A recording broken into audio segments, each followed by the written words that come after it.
A paz do Senhor, meus irmãos, graças a Deus, estamos no dia 4 de janeiro de 2024, aproximadamente 22 horas, acredito, 22 horas e 30 minutos. Quero deixar uma breve meditação aqui para nós outros, que se encontra no Evangelho de São Marcos, capítulo 2, que fala: E alguns dias depois entrou outra vez em Cafarnaum, e soube-se que estava em casa. E logo se ajuntaram tantos que nem ainda nos lugares junto à porta eles cabiam, e anunciava-lhes a palavra. E vieram ter com ele, conduzindo um paralítico, trazido por 4, e não podendo aproximar-se dele, por causa da multidão, descobriram o telhado onde estava, e, fazendo um buraco, baixaram o leito em que jazia o paralítico. Jesus, vendo-lhes a fé, em outras traduções, e Jesus, vendo a fé deles, disse ao paralítico: Filho, perdoados estão os teus pecados.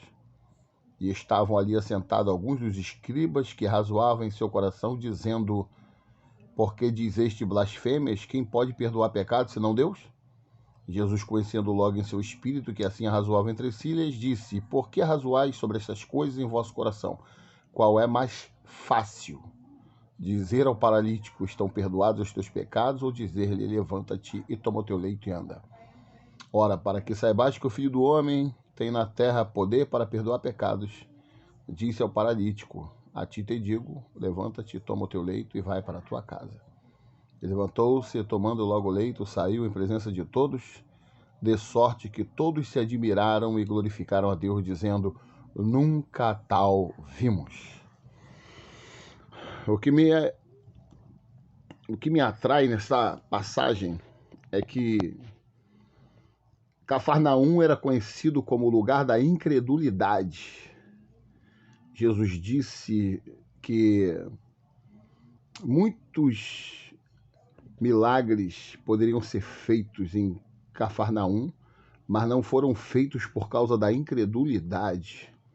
Jesus até advertiu Cafarnaum, dizendo: E tu, Cafarnaum, que desergues até os céus, não sabes que serás derribados até os infernos.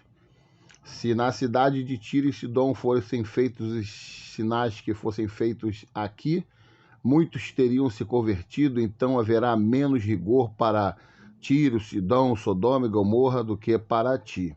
Pois bem, e logo aqui, no lugar em que era marcado pela incredulidade, não vem apenas um homem trazendo um paralítico, não vem apenas 2, não 3, mas 4 homens cheios de fé.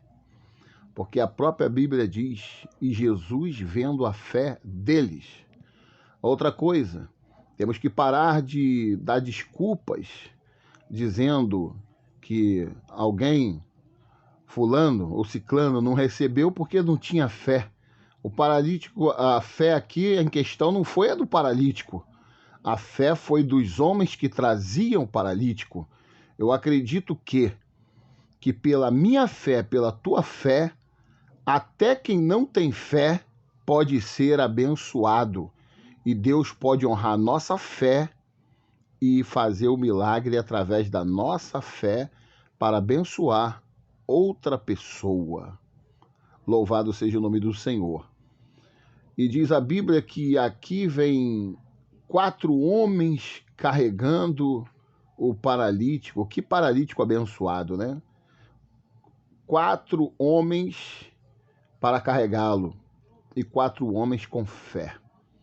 Eles se aproximaram da entrada da casa, mas havia uma multidão. Eu vejo aqui uma porta que não estava fechada, mas a porta estava interrompida. Nem sempre a porta está fechada, mas a porta muitas das vezes tem uma barreira, ela está interrompida. Aqui eram pessoas interrompendo a entrada da casa. E apesar deles serem 4, eles não fizeram motim, eles não se juntaram para empurrar ninguém, porque quem tem fé, irmão, quem tem fé, louvado seja Deus, não cria tumulto. O tumulto pode até acontecer depois que tu sai com o milagre, mas quem tem fé não causa problema. A Bíblia diz que eles se uniram para poder conduzir aquele paralítico. Outra coisa que eu aprendo, não bastava aqui apenas um com fé, não bastava apenas 2, talvez 3, mas tivera que ser 4 homens cheios de fé. Eu aprendo que quem tem fé também precisa de ajuda. Louvado seja Deus. O milagre só foi possível porque haviam 4 homens cheios de fé. Amém? E quem tem fé também não precisa de porta. Quem tem fé, se a porta estiver interrompida, aquele que tem fé abre buracos espirituais para alcançar a bênção. Eles fizeram um buraco no telhado daquela casa, afastaram ali aquelas geralmente era feita com canas, né? Com madeira. E aí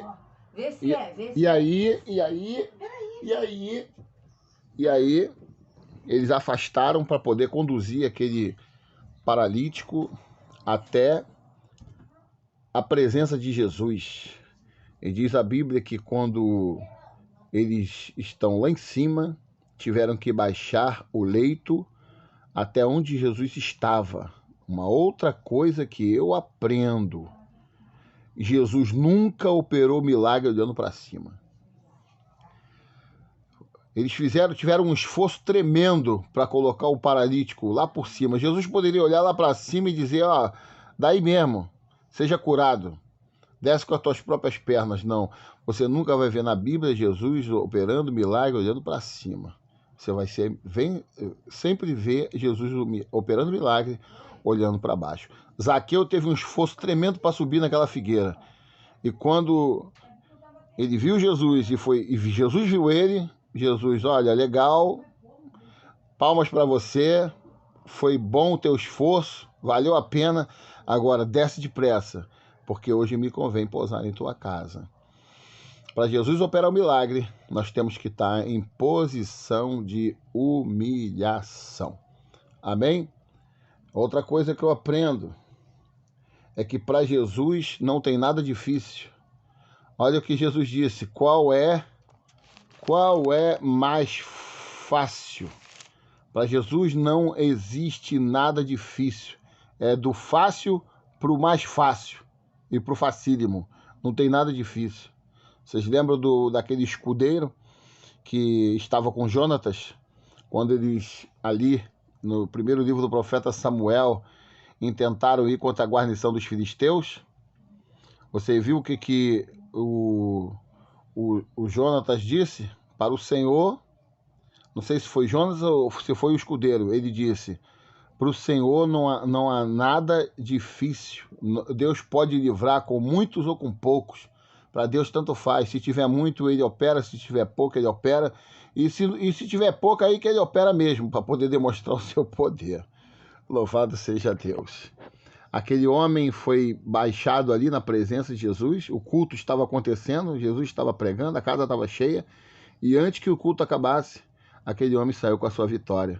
Jesus olhou para aquele homem e disse: a ti te digo, no singular, porque devia haver muitos enfermos ali.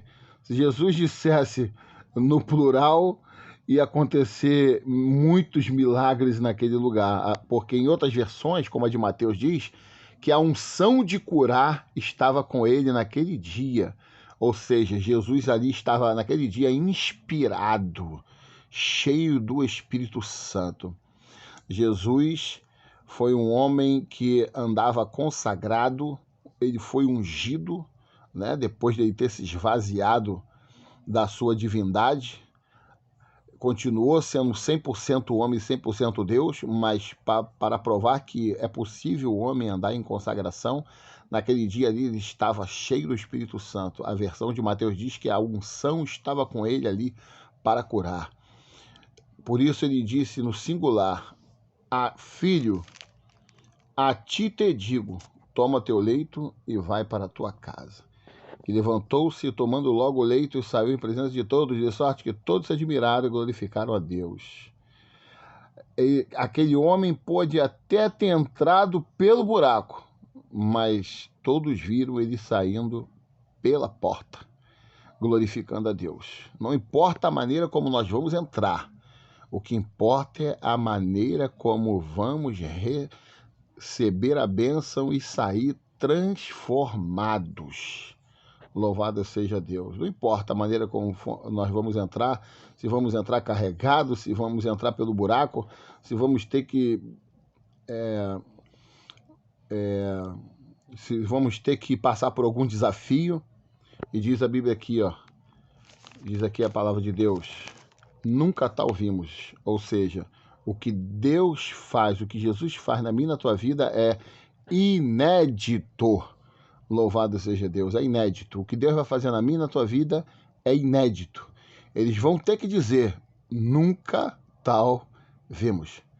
E eu quero te dizer que essa mensagem eu sempre compartilho com todos os meus contatos, porque às vezes tem alguém, né, que pode ser um pouco melindroso, aí diz assim, o irmão tá mandando indireta para mim. Não, irmão, se essa mensagem chegou no teu contato, é para edificação da tua vida, que Deus possa falar mais do teu coração.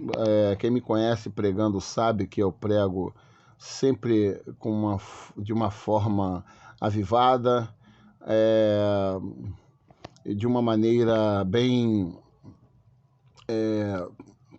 como é que se diz?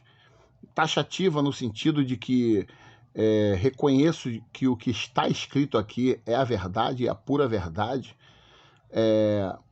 São as palavras de Jesus Cristo, são as ações do Espírito Santo, e eu creio que é a palavra viva e eficaz para a nossa vida, para a transformação da nossa vida. Que Jesus possa fazer na tua vida, através dessa palavra, aquilo que nunca ninguém viu, o inédito. Eu profetizo o inédito na tua vida. Amém?